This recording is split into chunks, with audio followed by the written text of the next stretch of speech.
Yeah, but he can cut might want an opportunity to say Kaddish. to come to shul. You can come to shul. It's best not. Oh, we're live. Okay, everybody. So we are in the middle of a discussion where Rav Kook had said that there is a light which comes from Kadosh Baruch Hu. It's a light of teshuvah, a light of return, a divine light which pulsates throughout the world and pushes the world towards its ultimate tikkun, its ultimate rectification. And that light of rectification flows into our own souls. It flows throughout the whole world. And it impacts upon us in a personal way. It impacts upon civilization. We pointed out last time that civilization has become more civilized. So we asked the question, in what way is civilization becoming more civilized, given Nazism, etc. So we pointed out yesterday that you have to put things into historical perspective, and in spite of the most horrendous types of things like Nazism, as we pointed out, 5,000 years ago, the whole world were Nazis.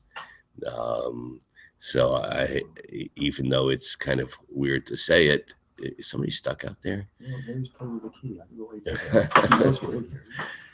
Hi, Larry. There's still a there's yeah.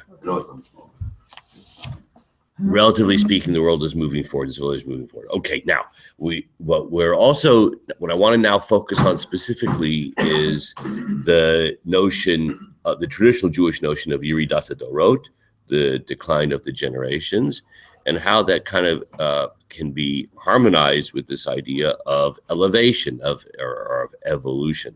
Okay, so almost everything we're going to say here today is not really in the text. Okay, it's only in the teacher's edition. Okay. Okay, that's what makes me the teacher. I got the teacher's edition. Okay. So I want to read you a small passage from Rav Kook in a different work. Okay, you don't have this in front of you. Rav Kook says the following. This is in an essay called Ikvei Hatzon.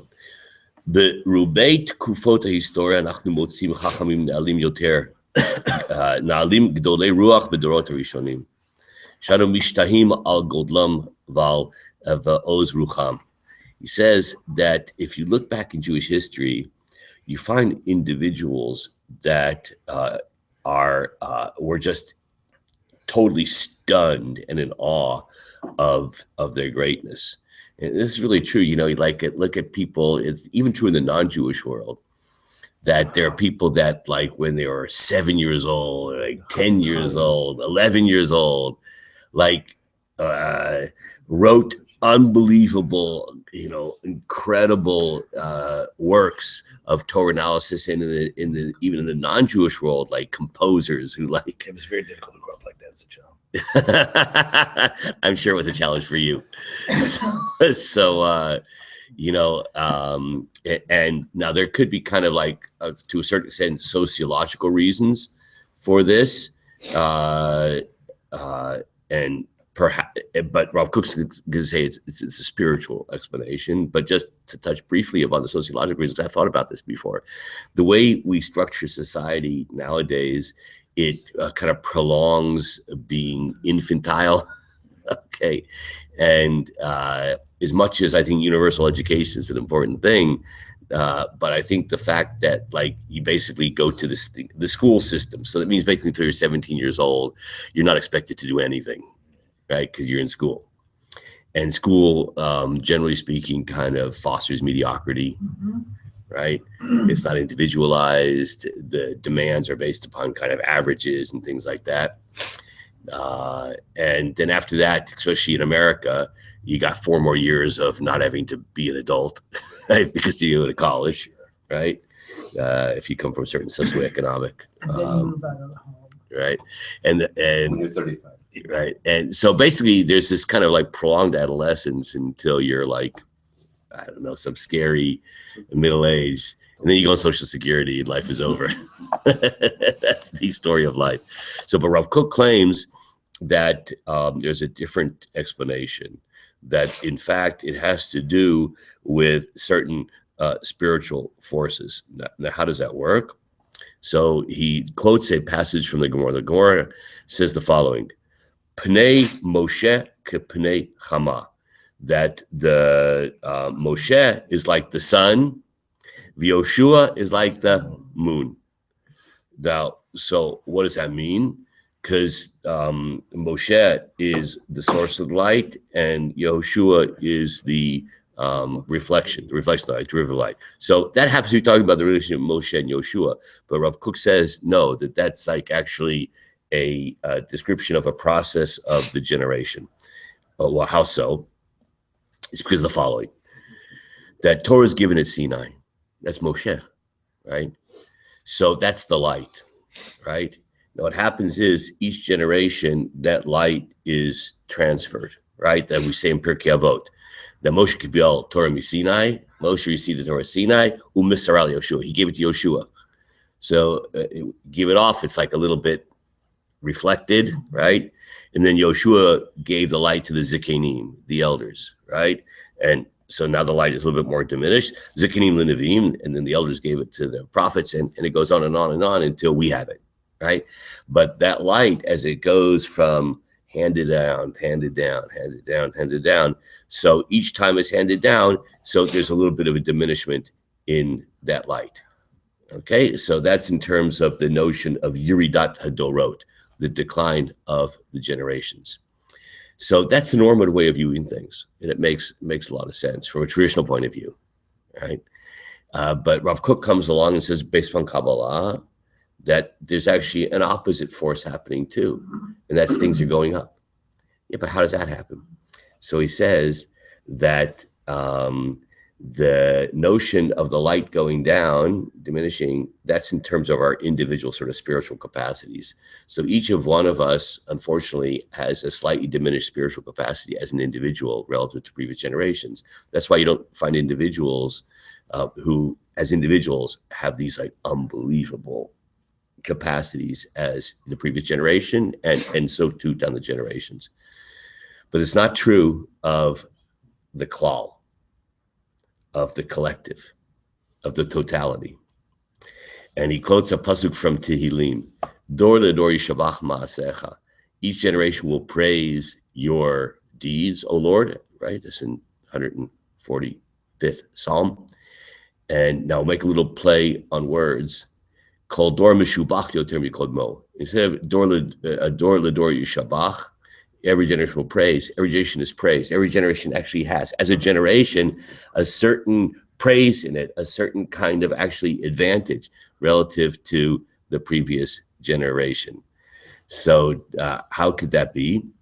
So the easiest way to say it, and it's based upon an idea. I think you find this, I don't think it's a Torah image. I think it's found, I don't know the original origin of this, but the very famous analogy of the dwarf on the shoulders of the giant, right? I think some scientist said this, a non-Jewish scientist. Yeah, stand on the shoulders of Right. Yeah, like, we could look it up. Whoever said it. Einstein. Yeah, I don't know who said it. We could Google it and find out. But that's the perfect analogy, right? Each generation as individuals, we're slightly dwarfed, but we're standing on the shoulders of the previous. Or to put it in a more Kabbalistic sense, Rav Kook says that there's an idea of Kedusha, holiness is mitztarefet. It's cumulative. Holiness is cumulative. Holiness is something which has ultimate value. It doesn't, it's real. And when it's created in the world, so it's cumulative, right? So each generation has the advantage as a collective of the cumulative amassing of Kedusha in the world. Now, it could be that each, as individuals, we're adding less to the bank account of Kedusha. That huge margin that came before. Exactly. We're the beneficiaries of this huge thing. And Rav Kook also says something, and obviously a lot of this you have to sort of take on faith. You know, the approach of Kabbalah is, as the word implies, Kabbalah means received wisdom. See, if you approach things philosophically, like the Rambam does, everything has to be proven, right? That's the whole, try to read the Guide for the Perplexed sometime, the Rambam. You won't get very far. That's why they call it perplexed. You'll be more perplexed than when you started. And the reason is because it's almost like learning math.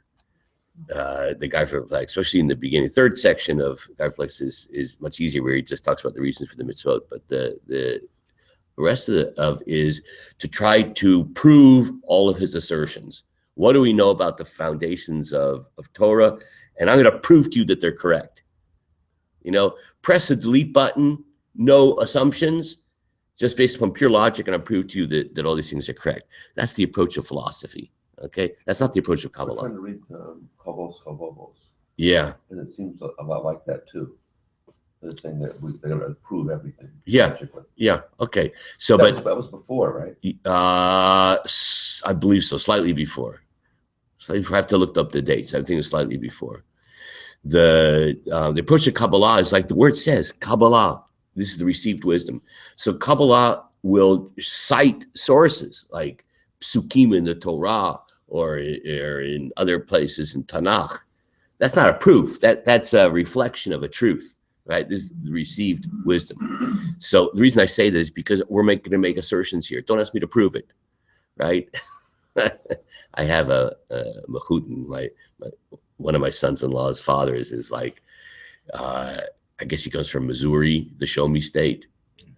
Like he's a little cynical, like everything has to be proven. Like you don't get very far if everything has to be proven, right? So just for now, just take it, just believe, okay? We're all gonna become believers. Press the cynical button, boom, turn off the cynical button. Right, there we go.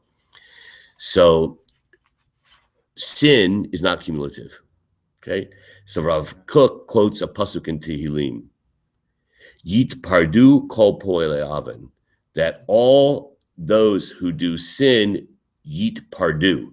You know what lahafrid means? To come apart. Lahafrid, to come apart, right? Dissipates, right? So kedusha is cumulative. Sin dissipates, right? It's not cumulative, okay? Another way of thinking about this, it's really interesting. When you look in the very beginning of the Torah, what's the first thing Hashem creates? At least a simple shot in the Torah. The Ramban has a more complex way of understanding it. Ramban, Nachmanides. But what's the first thing that God said, let there be? Light. Okay.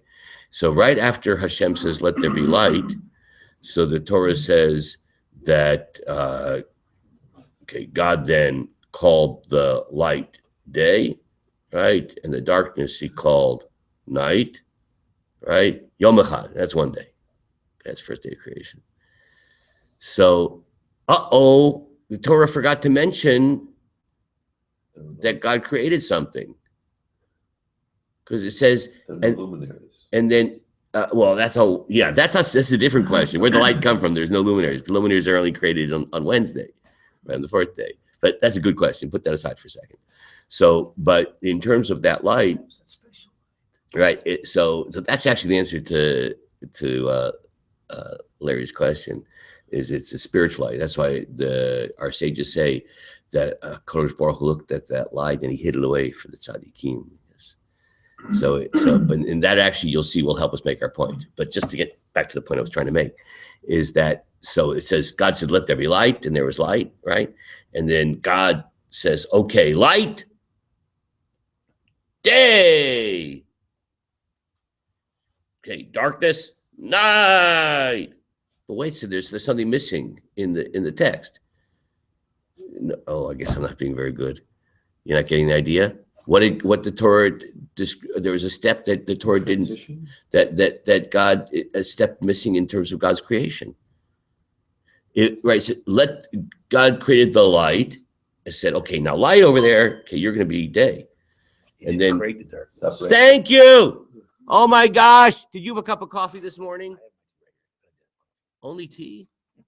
Wow, that must be So good it had to tea. come with the light. Okay, so what's amazing about this is you see that what's the only thing that was created was light. There's already there. So the darkness is really, we know this. What is darkness really? Absence of light. Absence of light.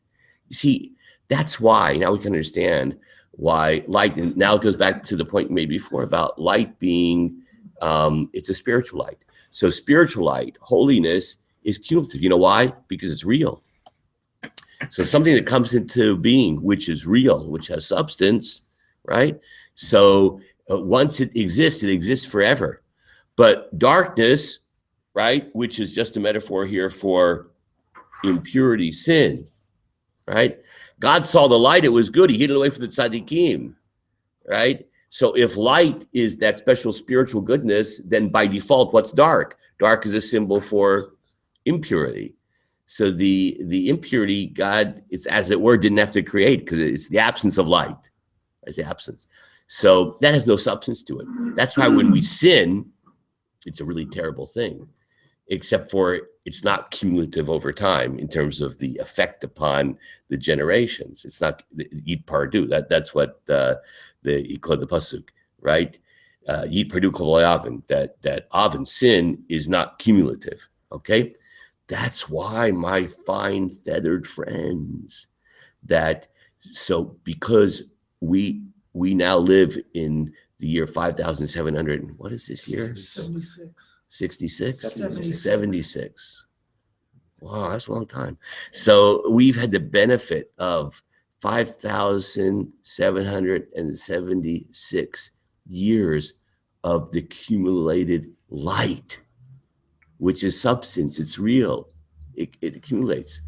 The darkness, that's the absence. So absence doesn't accumulate. Yes. If sin is not cumulative, I thought that every sin that we have is also revisited by the Chet HaEgel.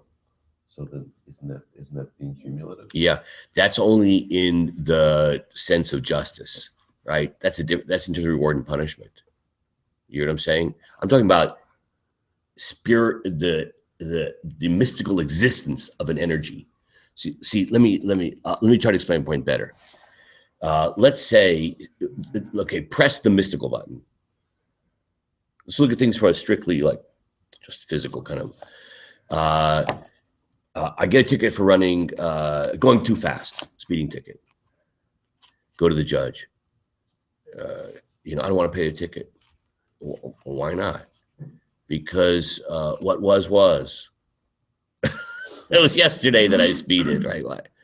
So the judge says, I don't care. Like you're held responsible for something that happened in the past. That's what I'm saying.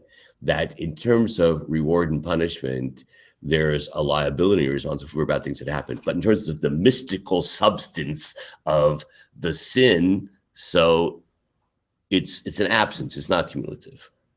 Okay, I think that would be the explanation. Okay, now this is also reflected in another way.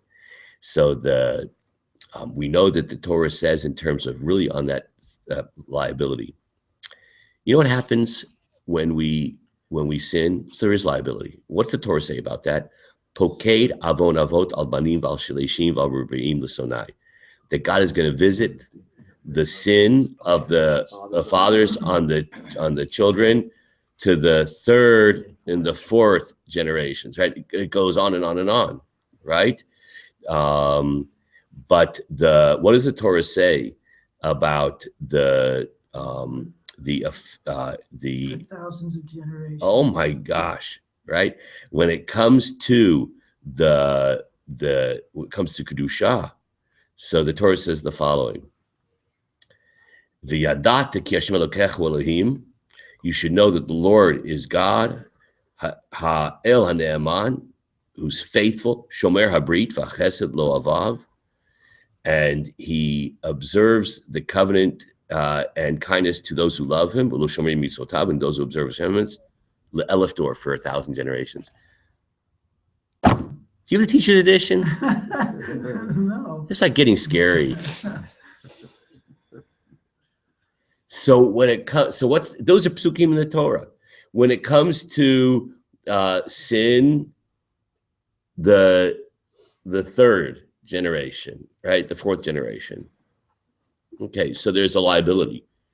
But when it comes to Kedusha, so it's Elef Dor, 1,000.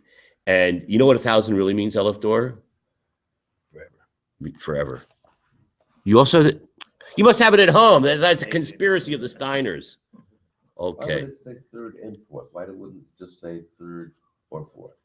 Yeah, It that's just means if they continue on with the same sin to those generations. right. That's certainly true. But there's still like a kind of a sort of like a literary point of view. I'm not really sure of the answer to that. That's really good. I have to do some homework and look that up.